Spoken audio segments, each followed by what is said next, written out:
প্রিয় ইসলামী ভাইরা, প্রত্যেক মানুষেরই মুর্শেদ আছে। কোরআনের ভাষায় মুর্শেদ বলা হয়, বা কেউ তরিকতের ভাষায় পীর বলা হয়, বা কেউ মাশায়েখ বলা হয়, বা অনেকে শায়েখ বলে। কিন্তু মূল ধাতু একটি, সেটি হলো মুর্শেদ।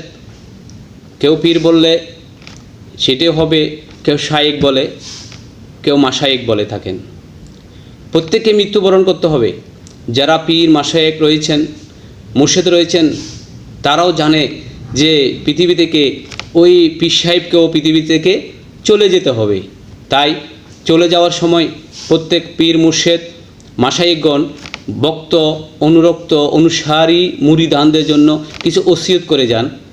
যে ওসিয়তগুলো পরবর্তীতে যারা রাহেবা রয়েছে তারা সেগুলো মুরিদানদের মধ্যে প্রকাশ করে যে পীর সাহেবের এই ওসিয়তগুলো রয়েছে, এগুলো আমাদের পুঙ্খানুপুঙ্খানু মানতে হবে। এখন প্রশ্ন হলো, বাংলাদেশ জামাত ইসলামী বাংলাদেশের প্রতিষ্ঠাতা হলো আবুল আলা মওদুদী সাহেব। উনি পৃথিবীতে চলে যাওয়ার আগেই ওনার ভক্ত অনুরক্তদেরকে, অনুসারীদেরকে অনুরোধ করে গেলেন, ওসিয়ত করে গেলেন যে তোমরা নবীর শানে বিয়াদবি করিও না। হ্যাঁ, যদি করো তাহলে তোমরা মৃত্যুর সময় খুব পেরেশানি থাকবে। দেখেন পীর সাহেবের কী ওসিয়ত, যে যেন অনুসারীরা যেন নবীজির শানে যেন বিয়াদবি না করেন, কটূক্তি না করেন। এখন প্রশ্ন হলো, কটূক্তি ইহুদি খ্রিস্টানরা করবে, কিন্তু আমরা মুসলমান হয়ে আমরা কীভাবে নবীজির প্রতি কটূক্তি করব? এটি তো একটা বেমানান কথাবার্তা। কটূক্তিটা অনেকে ধারণা করতেছে যে আমি বলতেছি সেটি সহি হচ্ছে, সত্য হচ্ছে, কিন্তু এটা নবীর শানে কিন্তু সেটা বিয়াদবি হচ্ছে, কটূক্তি হচ্ছে। যেমন নবীজির শানে বলা হচ্ছে নবীজি নিরক্ষর ছিলেন। এই ধরনের কথা যদি কোনো ইমানদার ব্যক্তি যদি বলে, দাবিতে ইমানদার বলে, বলার আগে ইমান চলে যাবে।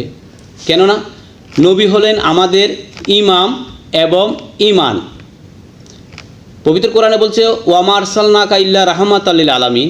আল্লাহ সুবহানাহু ওয়া তাআলা বলছেন, আমি আপনাকে সমগ্র জাহানের জন্য রহমত স্বরূপ সৃষ্টি করেছি। নবী হলেন আমাদের জন্য রহমত, নিয়ামত এবং শিক্ষক। এখন আমাদের শিক্ষক যদি নিরক্ষর হয়, তাহলে আমরা শিক্ষক থেকে কী জ্ঞান অর্জন করলাম? ইসলামী ভাইরা, এই ধরনের কটূক্তি থেকে আমরা যেন আল্লাহ সুবহানাহু ওয়া তাআলা আমাদেরকে পানা দেখ। ইসলামী ভাইরা, যখন আপনি কথা বলবেন, অনেক সময় কথা বলার পরে বলেন স্লিপে টান হয়ে গেছে, যে বের হয়ে গেছে, ফসকে বাড়ি গেছে, এই ধরনের কথাগুলো কিন্তু আপনার আকীদার বহিঃপ্রকাশ।